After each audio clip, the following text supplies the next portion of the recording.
Assalamualaikum warahmatullahi wabarakatuh. Halo guys, kembali lagi bersama saya Bobby Herian. Dan kali ini kita akan kembali mengomentari video dari Luis Prasetyo yang berjudul "Kali Kebohonganmu, Mualaf Channel Demi Bela Agamamu". Kita akan langsung tonton videonya guys, dan habis itu akan kita komentari. Korban saya gitu ya. Aduh, jadi korban ya enggak? Korban saya itu dua orang, seorang pedagang dan juga seorang tukang sapu yang di jalan itu. Dan terakhir yang korban murtad itu adalah istri dan anak saya. Dibilang nggak apa-apa, sebuah mobil. Dikasih mobil? Saya dikasih mobil, alhamdulillah waktu itu. Murtadin orang dikasih mobil? Murtadin orang dikasih mobil dan truk.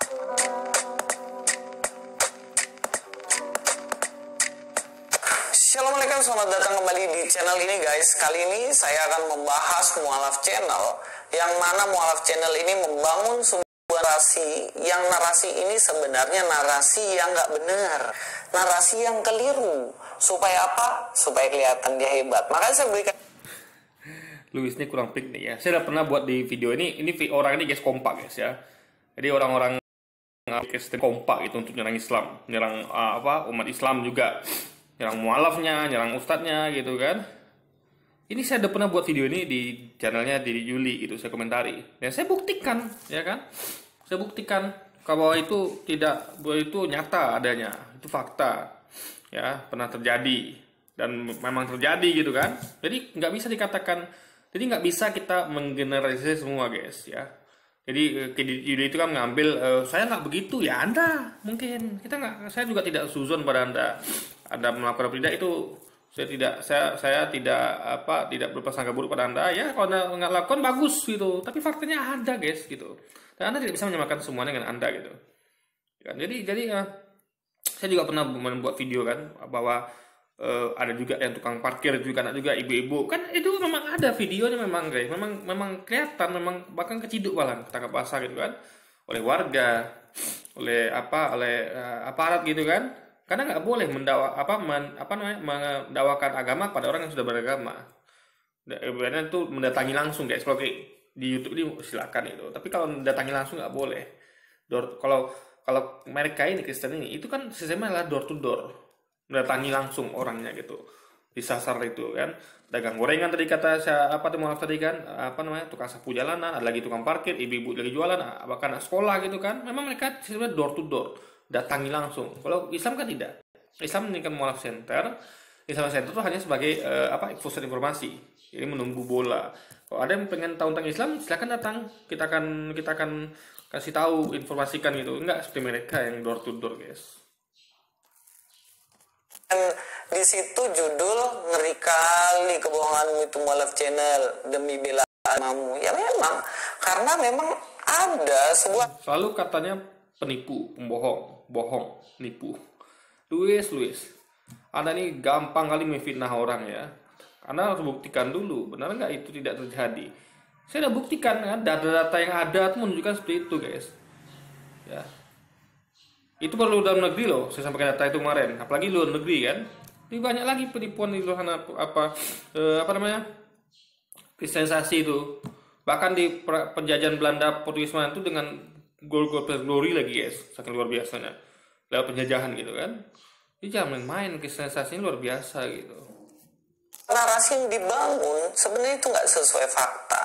Oke, daripada berlama-lama, kita langsung saja nonton videonya. Mohon maaf Bang Eri, mohon maaf ini agak dalam ya. Apa pernah ada korban nggak yang murtad gara-gara Bang Eri? Korban? Nggak bisa dihitung ya. Aduh, Yang terakhir korban saya gitu ya. Aduh, jadi korban ya enggak? Korban saya itu dua orang, seorang pedagang gorengan dan juga seorang tukang sapu yang di jalan itu. Itu kebetulan ekonominya lagi turun. Akhirnya kami datangi, terus kita lobby lah ya. Catat ya, ekonomi turun, mereka datangi, langsung di lobby. Ingat, ini juga terjadi kemarin. Pemuda Aceh ya, saya pernah buat videonya. Pemuda Aceh itu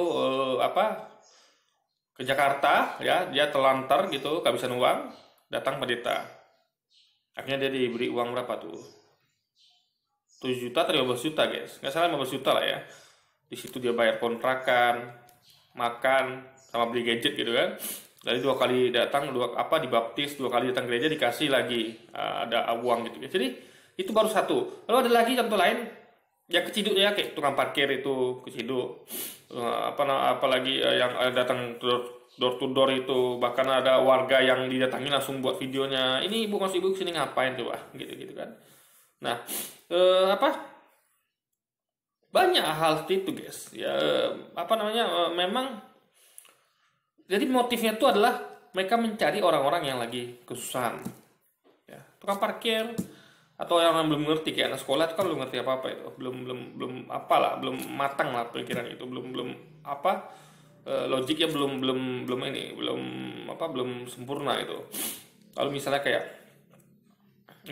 orang-orang kayak sama Vina Sunan kemarin kan lagi terbelit masalah rumah tangga.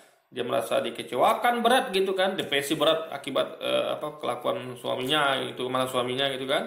Akhirnya dia dekat sama orang Kristen, ya di lobby lah gitu, akhirnya masuk Kristen. Siapa lagi kemarin selain sama Vina Sunan, Cutari yang di Aceh itu, ya kayaknya kesulitan ekonomi. Kenapa? Karena suami kan di penjara. Kalau nama suami di penjara, otomatis kan penghasilan nggak ada.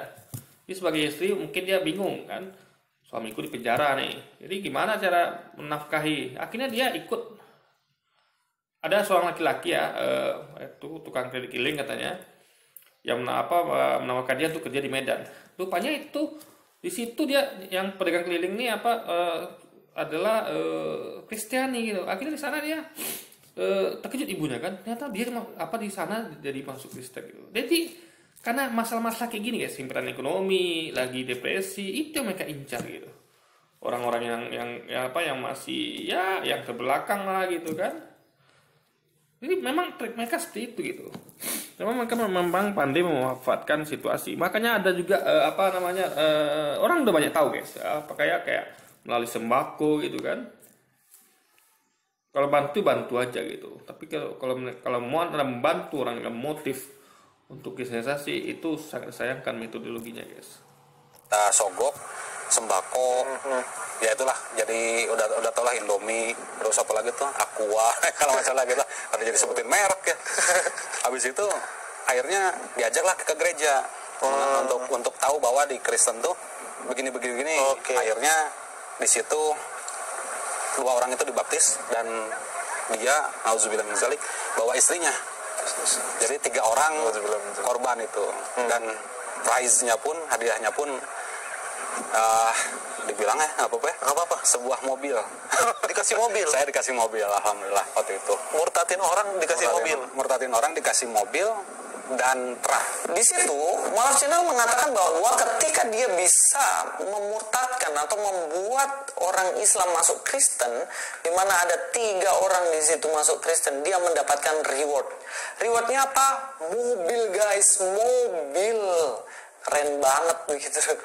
Tapi sebenarnya cerita ini janggal dan aneh, karena dalam kekristenan tidak ada reward semacam itu, please deh, nggak ada. Kalau memang ada, sekarang mobil saya udah banyak di depan rumah.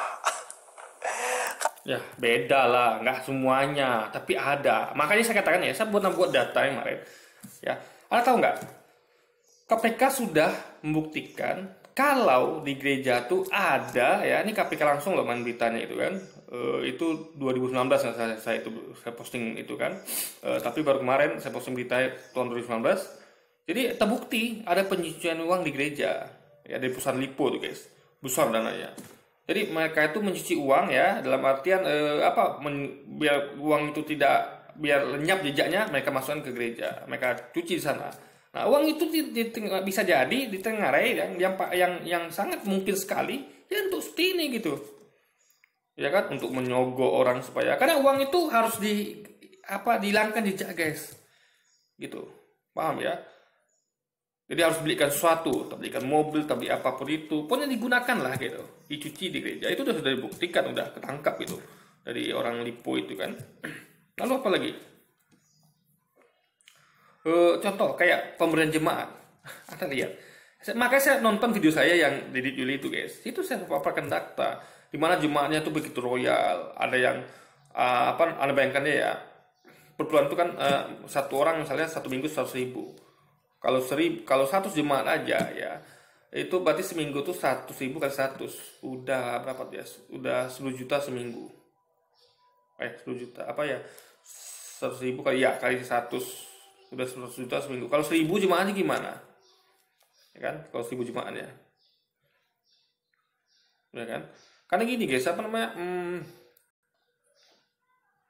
kayak di tempat saya itu ya, itu jemaatnya itu 1.000 lebih guys, lebih 1.000, ya kan, itu baru yang kecil, belum yang besar lagi, jemaatnya itu puluhan ribu bagaimana, ya belum lagi. Jadi gini, ada yang kalau intinya Anda tonton video itu lengkap lagi. Di sini saya cuma segelintir aja ya, di video itu lengkap saya sampaikan.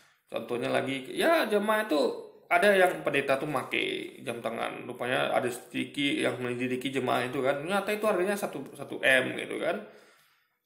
Tas Hermes, istri pendeta pakai tas Hermes. Dan itu banyak. Jadi dikritik juga oleh pendetanya juga gitu. Hidup tuh harusnya begini. Jadi dia juga bingung karena jemaah dikasih jemaah gitu. Jadi jemaah ini guys ya. Yang kaya, yang tajir ya, dan mereka senang memberi ya, mereka membelikan barang-barang mahal untuk bukan juga barang mahal, uang juga gitu mas, sehingga pendeta bisa membelikan itu gitu. Jadi itu hal guys ya. Jadi atau sederhana gini lah ya, coba Anda tengok kemarin, karena mualaf itu mualaf dari Kristen, orang tuanya kaya raya guys, dia pengen anaknya ini masuk kembali ke Kristen, ya kan, pengen dia anak masuk Kristen. Jadi dia nawari anaknya nih, kalau kamu mau masuk Kristen, kalau kamu tetap Islam, kamu akan dicoret dari daftar warisan. Tapi kalau kamu balik Kristen, akan dikasih apa yang kamu mau gitu. Kenapa? Orang tuanya kaya raya tuh, sah-sah saja gitu kan. Jadi begitu besar begitu banyak kemungkinan yang mungkin terjadi. Louis ini menutup mata kan itu gitu kan. Jadi seakan-akan dia kira manusia tuh semuanya suci, manusia tuh semuanya baik, apalagi orang Kristen tuh semuanya baik. Enggak, ya. Ada oknum-oknum melakukan itu gitu, dan itu terbukti datanya ada. Saya pernah sampaikan di video Muhammad Yuli yang tentang ini juga guys, tentang mualaf yang ini juga yang dia. Jadi mereka ini kompak sekali gitu menyerang para mualaf dan para ustadz serta ajaran Islam. Kalau kalian tahu, saya sampai sekarang masih naik motor juga pun itu bukan punya saya. Mobil tak punya, buru-buru punya mobil. Ya, tapi enak juga kalau dikasih mobil ya kayak gitu ya. Tapi mana ada reward kayak gitu. Cari gereja lain Luis, ya kan? Jangan di situ gitu. Cari gereja lain gitu. Sama dalam ustadz juga begitu. Ada ustadz tuh yang menentukan tarif. Coba gini, ada ustadz yang lurus gitu guys, yang tidak kayak Ustadz Yawaloni ya, siapa lagi Ustadz lurus itu yang tidak menentukan tarif. Atau ada Ustadz yang di kampung deh, yang dia cuman ngaji itu bahkan tidak dibayar. Ada loh Ustadz yang ngaji anak kecil ya, dia pandai ngaji Ustadz ini, dia gratis kasih guys. Nah tiba-tiba dia mengatakan, oh itu kok bisa Ustadz siapa yang menentukan tarif ya, yang sekali ceramah misalnya puluhan juta, ratusan juta ya, dia bilang ini kan aku aja gratis nih, nggak dibayar, aku ngajar anak kecil ngaji. Ya Anda kalau mau kayak gitu ya bikin kayak gitu. Nah Luis juga begitu, kalau mau begitu ya bikin kayak gitu. Jangan samakan semua orang gitu kan. Jadi apa Luis nggak pernah baca berita, nggak pernah baca lah intinya, sehingga dia nggak tahu gitu guys. Makanya Luis kebanyakan nggak tahunya dia seperti katak dalam tempurung gitu kan. Itu hanyalah dalam khayalan Mualaf Channel. Saya sempat menghubungi teman saya yang dari Advent ya, karena Mualaf Channel ini katanya mantan Advent. Oke, saya hubungi yang teman mantan Advent, mantan Advent nih. Orang yang gerejanya di Advent, saya tanya, bro, bener gak sih kalau dapat jiwa, misalnya 3 orang begitu, di situ dikasih mobil, dia bilang, oh enggak, itu kosong itu, enggak ada. Gereja Advent tuh ada berapa emangnya ya di Indonesia, apalagi dunia gitu. Anda harus cek langsung di tempatnya ini gitu ya, siapa oknum yang ngasih itu mobilnya gitu loh guys. Jadi Luis ini nggak bisa global gitu, paham ya. Misalnya gini deh, contoh anggap kayak ustadz tadi, ustadz yang apa namanya, dia ceramahnya pakai tarif gitu. Lalu Anda tanyakan ke semua masjid, bukan semua masjid, ke masjid tertentu, nggak bisa. Ya bisa sih, nggak seperti itu, Luis. Ya. Advent tuh emang satu, Advent. Emang satu gereja aja Advent, kan tidak gitu. Dan emang orang situ tuh tahu semua, kan tidak. Ya kan? Paham ya? Nggak semuanya tahu juga gitu. Coba mainkannya logika juga ya. Kalau tahu semuanya itu bisa bangkrut itu, apa namanya? Tentu dia juga nengok-nengok nih, mobil ini siapa sih gitu. Ya kalau stok mobilnya ada, kalau tidak gimana? Intinya adalah hal itu tidak mungkin tidak terjadi gitu. Tidak untuk kemungkinan untuk tidak terjadi itu nggak untuk kemungkinan. Karena semua tuh mungkin, guys. Karena manusia itu bukanlah malaikat. Itu perlu diingat ya. Nggak dapat mobil, lebih baik uangnya dipakai untuk membantu orang yang membutuhkan. Ya itu secara teori ya. Secara teori. Tapi faktanya bagaimana yang pencucian uang di gereja? Ya yang tertangkap oleh KPK itu bagaimana? Ya, pengakuan jemaat aja hitung-hitung untuk kalkulasi. Ini begini, itu berapa, kemana? Karena gereja ini tidak diaudit, banyak yang tidak diaudit gitu. Makanya banyak yang jemaat tuh menyerukan audit dong uang gereja gitu. Bahkan waktu itu siapa ya? KPK atau DPR itu, guys, meminta wali gereja wakil gereja wakil gereja Betel guys ya, di berita itu saya sampaikan, meminta untuk menyarankan untuk sebaiknya audit saja keuangan gereja gitu. Tapi tidak terjadi dorongan itu gitu kan. Wakil ketua KPK waktu itu siapa, guys ya? Intinya adalah antara wakil ketua KPK atau wakil ketua gereja, wali gereja Betel salah, itu menyuruhkan untuk diaudit keuangan gereja gitu, biar jelas gitu, transparan gitu kan. Kalau lihat masjidnya itu jelas, guys ya.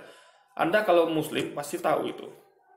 Diumumkan ketika Jumatan. Kita Jumatan itu diumumkan itu kas masjid minggu ini kita dapat dari sedekah jemaah berapa, untuk yang kota anak yatim berapa, kota untuk pakai miskin berapa, kota untuk TPA berapa. Diumumkan tiap hari Jumat itu, guys, ketika Jumatan gitu. Ya kan? Atau kayak bulan Ramadan tuh tiap malam diumumkan kita dapat Ramadan malam kemarin itu segini, kita untuk bayar listrik segini, kita untuk bangun beli kipas angin, pasang AC misalnya, atau lantai ini bayar ustadz berapa, dijelaskan semuanya itu, diaudit, guys. Paham ya? Jadi tidak jadi intinya adalah kalau suatu tidak ada audit. Ada gereja yang audit tentu, tapi nggak semuanya. Jadi kalau didorong seperti itu berarti kan banyak yang belum gitu, guys. Itu poinnya. Ngelus dada saya. Ya memang benar. Lebih baik uang yang dipakai untuk memberikan itu. Ya itu teori. Nah ini juga saya sampaikan kemarin di video di Yuli. Di Yuli katakan saya tidak mengambil uang gaji saya di gereja.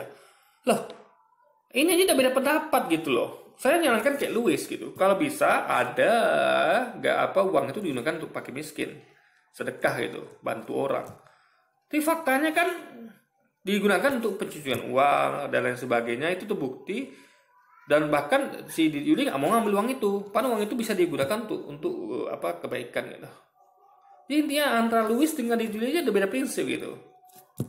Louis sarankan kalau ada uang untuk bantu orang, tapi si Yuli malah ngambil gaji di gereja, guys. Reward kepada si Eric Mualaf ini mending dipakai untuk membantu orang-orang yang kesusahan, kan gitu. Gak ada gunanya juga kasih itu. Jangan lupa ya, gunanya ada.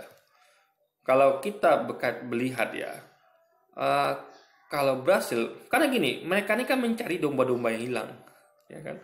Mereka ingin, katanya kan, karena mereka kan ingin menyelamatkan orang, ya, menerima keselamatan Yesus, tentu. Jadi adalah sampai begini guys ya, kalau mereka ya, kita pakai logika aja ya, kalau mereka berhasil memasukkan orang ke Kristen, berarti kan menyelamatkan orang, paham ya? Nah, itu kan lebih tinggi daripada sekedar ngasih uang kepada orang.